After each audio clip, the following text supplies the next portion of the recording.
வணக்கம். வெடிக்க போகும் மகா யுத்தம், ரெட்லைன், அதாவது காத்திருக்கக்கூடிய ஆபத்து.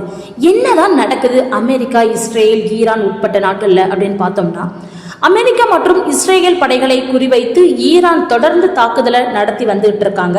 ஸோ இந்த ஒரு சம்பவம் பல நாட்களாகவே பார்த்தீங்கன்னா கடந்து போய்கிட்டு இருக்கு. ஸோ போரில் சீனா இறங்க போறாங்களா, ஈரானுக்கு ஏதாவது ரகசிய திட்டத்தை சீனா கொடுக்குறாங்களா அப்படிங்கிறது தான் இப்போ நமக்கு தெரிய வேண்டிய விஷயம். ஸோ இந்த தாக்குதலில் ஈரான் பயன்படுத்திய ஒரு வகை வெடிகுண்டுகளை பல கேள்விகளை எழுப்பியிருக்கு. அதாவது ஒரு வகையான வெடிகுண்டுகளை பயன்படுத்தி இருக்கிறாங்க. அது பல கேள்விகளை நமக்கு எழுப்பியிருக்கு.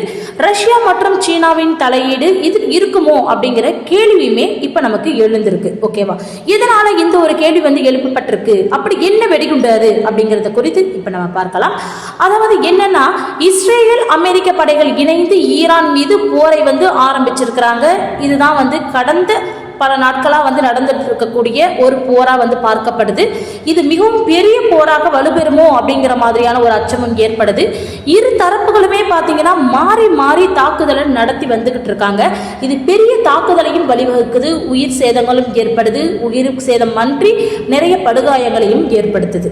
ஸோ இப்படியாப்பட்ட இந்த போர் ஈரான் இந்த போர்ல முதல் முறையா பார்த்தீங்கன்னா கிளஸ்டர் முனிஷன்ஸ் அப்படிங்கிற, அதாவது ஒரு வகையான குண்டுகளை அவங்க பயன்படுத்தியிருக்கிறாங்க. யார் பயன்படுத்திருக்காங்கன்னா ஈரான் பயன்படுத்தியிருக்கிறாங்க. இந்த குண்டுகளை ஈரான் பயன்படுத்தியிருக்கிறாங்க.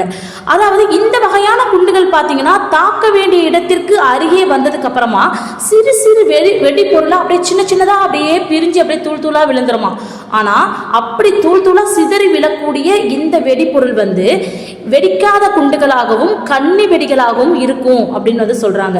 அது எப்ப வெடிக்கும், எப்ப வேணாலும் வெடிக்கலாம், எந்த வெடி எப்ப வேணாலுமே வெடிச்சு ஒரு சேதத்தை பெருசா உருவாக்கக்கூடிய ஒரு குண்டுகள் அப்படிங்கிற மாதிரி அந்த குண்டுகளுக்கு நேம் சொல்றாங்க. எப்படி ஈரான்ல இந்த குண்டுகள் தயாரிக்க முடிஞ்சுது அப்படிங்கிறதே பலருக்கும் எழுந்திருக்கக்கூடிய கேள்வியா இருக்கப்படுது. ஏன்னா அங்க இருக்கக்கூடிய அறிவியல் தயாரிப்பு மையத்தை ஆல்ரெடி சேதப்படுத்தியாச்சு. அப்படிங்கும் போது ஈரான்ல இப்படியாப்பட்ட குண்டுகள் எப்படி தயாரிக்கப்பட்டது அப்படிங்கிறது தான் இப்ப இருக்கக்கூடிய பெரிய ஒரு கொஸ்டினா இருக்கு.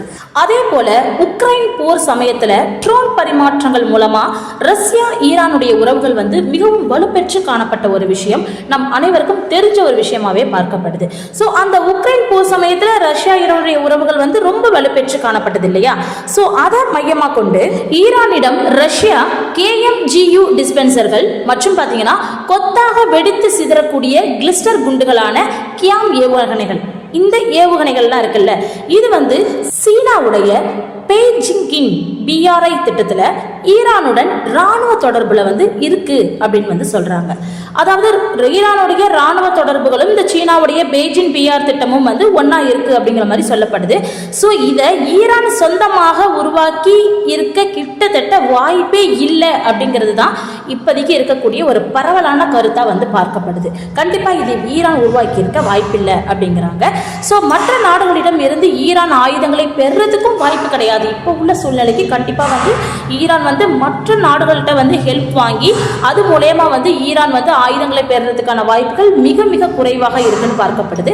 ஸோ இஸ்ரேலிடமிருந்து ஏவுகணை தாக்குதல்களை சமாளிக்க அயன் டோம் இருந்தாலுமே கூட கிளிஸ்டர் குண்டுகளை இவங்க எப்படி கொண்டு வந்தாங்க. ஓகேவா, அவங்க கிட்ட அயன் டோம் அப்படின்னு சொல்லிட்டு ஆல்ரெடி ஒன்று இருக்கு. அது இருக்கும் போதே கிளிஸ்டர் குண்டுகளை கொண்டு வந்திருக்கிறாங்க. அயன் டோமால் கூட சமாளிக்க முடியாத ஒரு விஷயம் இது. ஸோ நடுவானில் இடமறிக்கும் பொழுது குண்டுகள் சேதம் விளைவிக்கலாம் அப்படின்னு சொல்றாங்க. நடுவானில் இடமறிக்கும் பொழுது என்னன்னா குண்டுகள் சேதத்தை கூட உருவாக்குறதுக்கான வாய்ப்புகள் இருக்கு அப்படின்னு சொல்றாங்க. அவ்வளவு ஒரு இக்கட்டான ரொம்ப ஒரு ஆபத்தான ஒரு குண்டுகள் தான் இந்த கிளிஸ்டர் குண்டுகள் அப்படின்னு பார்க்கப்பட்டது. இதனால தான் இந்த கிளஸ்டர் குண்டுகளை மிகவும் ஆபத்தான ஒன்றா மாற்றுது அப்படிங்கிற மாதிரியும் சொல்கிறாங்க.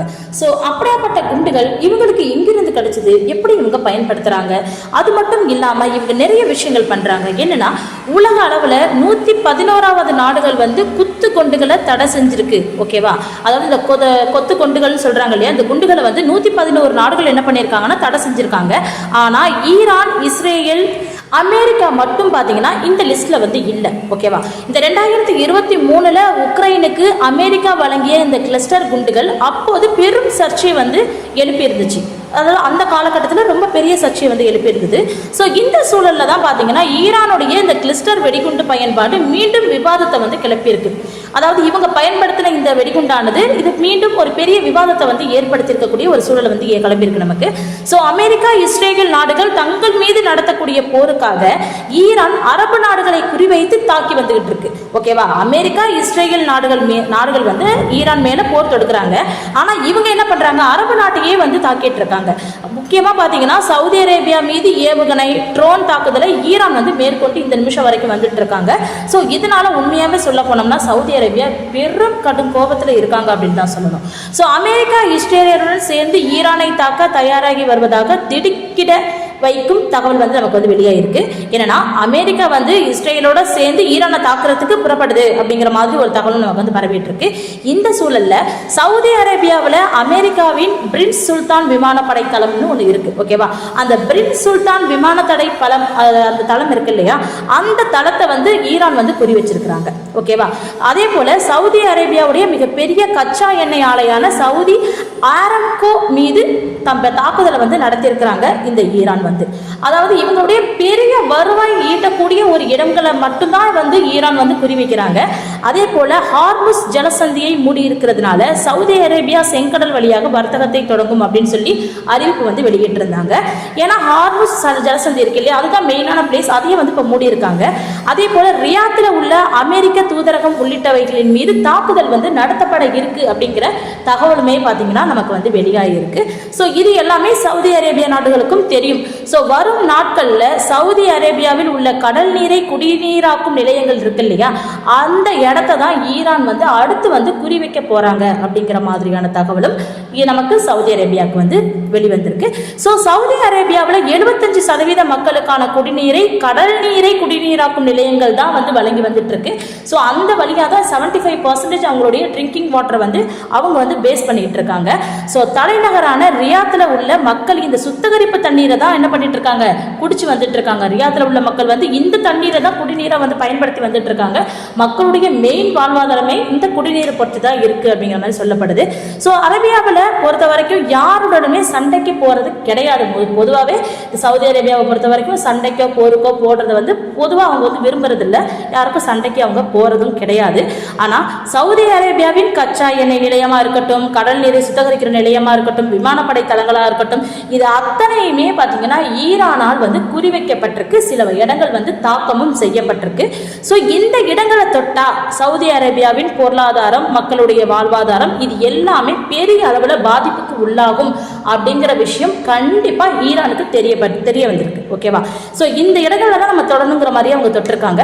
ஸோ நீண்ட காலமாகவே போரை விரும்பாமல் இருக்கக்கூடிய சவுதி அரேபியா விரைவில் தனது நிலைப்பாட்டை போருக்கு என்றி கொடுக்குமா அப்படிங்கிற எதிர்பார்ப்பு தான் இப்போ அதிகமாக வந்துட்டு இருக்கு. ஓகேவா, சவுதி அரேபியா இஸ்ரேல் மற்றும் அமெரிக்காவுடன் சேர்ந்து ஈரானை தாக்குறதுக்கான வாய்ப்புகள் கூடிய விரைவில் ஏற்படுத்திடுமோ ஈரான் அப்படிங்கிற கொஸ்டின் மார்க் தான் இப்போ அதிகமாக இருக்கு.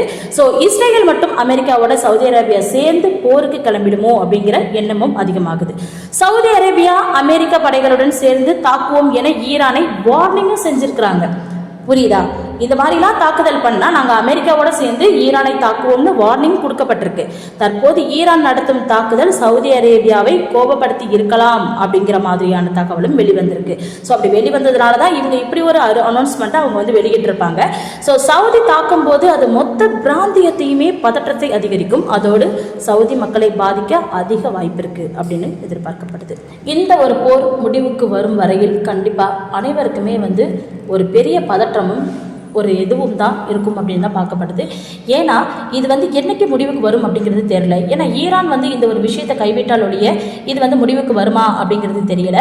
ஏன்னா இது ஈரான் என்ன பண்ணுறாங்கன்னா ஒவ்வொரு நாட்டுடைய பகைமையுமே வளர்த்துக்கிட்டே போகிறாங்க.